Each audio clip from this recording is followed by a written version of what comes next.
Πάμε. Πάμε, Ερμακό. Πάμε, Ερμακό. Πάμε. Τι βιάζεται. Μπράβο. Μπράβο. Θοδωρή. Πολύ καλά. Πολύ καλά. Μπράβο. Κάντε και πιο μεγάλη περιστροφή του σώματός σας. Δηλαδή χτυπήστε την μπάλα και γυρίσετε την μπάλα περισσότερο. Απλά βάλτε λίγο περισσότερο δύναμη. Έτσι, μπράβο Ερμή, εκεί. Περιστροφή το σώμα. Περιστροφή δουλεύει. Μπράβο Γιάννο, γύρνα και το σώμα. Πάμε Αλέκ. Εκεί. Περιστροφή το σώμα όλο. Μπράβο Θοδωρή. Έτσι, μπράβο. Αυτό είναι. Μπράβο, μπράβο, μπράβο, μπράβο.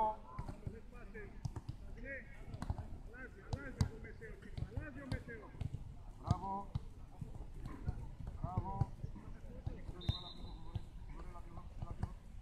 Μπράβο. Ωραία, όπα. Πάρτε λίγο ανάσταση. Καταλάβατε τώρα περίπου που είναι, έτσι. Γιάννο, στρέφεται και μόνο. Αν σου κακουμπάει κάτω η μπάλα, πιάσε το κορονάκι και ανέβασε το. Δηλαδή, φαντάσου 5, εδώ δηλαδή περίπου. 5 πόντους, πάνω από τώρα.